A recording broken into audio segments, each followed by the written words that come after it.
نو اسینه چې مونږه کار کوو او مونږ په ګناه کې مبتلا شو، مونږ ډیر کارونه کوو د عالم نه تپوس نه کوو د ثواب په دې باندې ګناه وګټو. بل ورځ یو مشر ماته مسله ووې، ماته مولوي صاحب یو بابا و او هغه زما سره 1 لاکھ روپۍ کې خودي وي. ما ته دا 1 لاکھ روپۍ بس تاسو سره زما پرتی هغه بابا مړ شو. همې چې بابا مړ شو تاسو چلو کو ویره یو تن پکې په بچو کې غریبو نو یو شل زره می هغه ول ورکړي او دا 80000 روپۍ می په جمعات کې ورکړي چې مزه وکړي. اوس غریب ته مسلې نه خبر، هغه ته دا مزخ کاری ده، د مسلې نه خبر نه دی. نو شل زره مولا غریب بچی له ورکړي چې خپل کار پی روان کی او دا 80000 روپۍ می ول په جمعات کې ورکړي چې زه په دې په جمعات کې په دغه ته ثواب ملاويږي او هغه په دې باندې مزه کوي.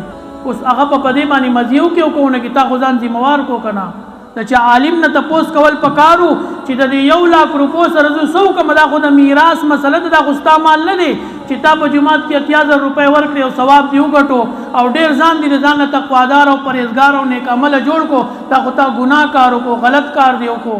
دا خو د میراث مسله وا، دا خو د بچو د لوریانو په منځ کې په انصاف تقسیمول پکارو. پدې کې خو خیرات زکات نه کیږي، که خیرات کې د خپل جبو کا پر دې مال خیراتی کې. نو زما عزتمنو داسې کارونه مونږه کوو په دې نیت باندې کوو چې دا د ثواب کار دی، دا نیک کار دی.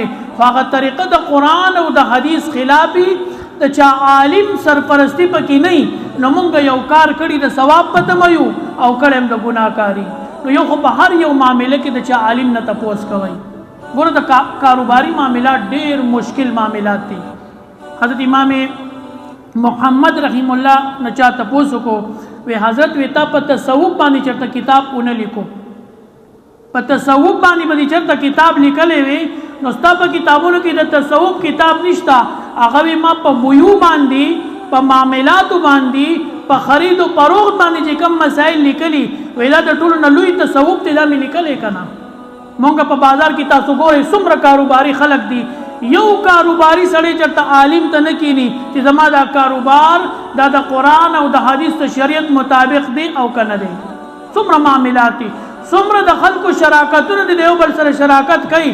خو څوک چې عالم ته نه کینی چې زموږ دا شریکت دا د قرآن او د حدیث مطابق دی او کنه دی، بس یو الډاو ګړداو معامله ده. ګټه وټه چې کم دی ته ګټه ډیره د معامله روانه ده. نه څوک د حلالو نه خبر دی، نه څوک د حرامو نه خبر دی، نه څوک د دې نه د بچاو خیال ساتي. د دې د وجې نه زمونږ په کورونو کې هم جګړې، زمونږ په معاشراتو کې هم جګړې، زمونږ دوستۍ هم خراب، زمونږ تعلقات هم خراب. د څه د وجې نه د هغې بنیاد خراب دی خراب. او چې کله بنیاد خرابي کنا دا لوی بلډینګ پیور دی ټول بلډینګ ځای شي.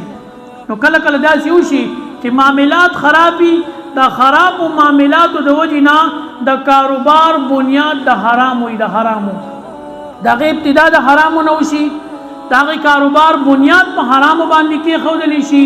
نو که بیا سړی کروڑپتی شي او که ارپتی شي نو چې بنیاد د حرامو دی دا ټوله معامله د حرامو ده. بیا کدی حجونه کوي نه پې خلاصېږي، کدی عمرې کوي نه پې خلاصېږي، کدی جماعتونه جوړوي نه پې خلاصېږي، کدی صدقې خیراتونه کوي نه پې خلاصېږي.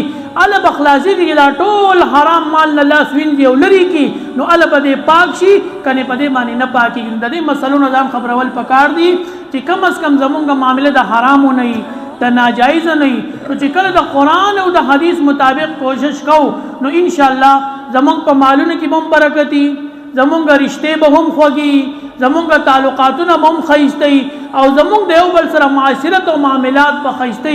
الله دې د قرآن او د حدیث مطابق د زندګۍ تېرېدو توفیق را نصیب کړي. واخر دعوانا الحمدلله.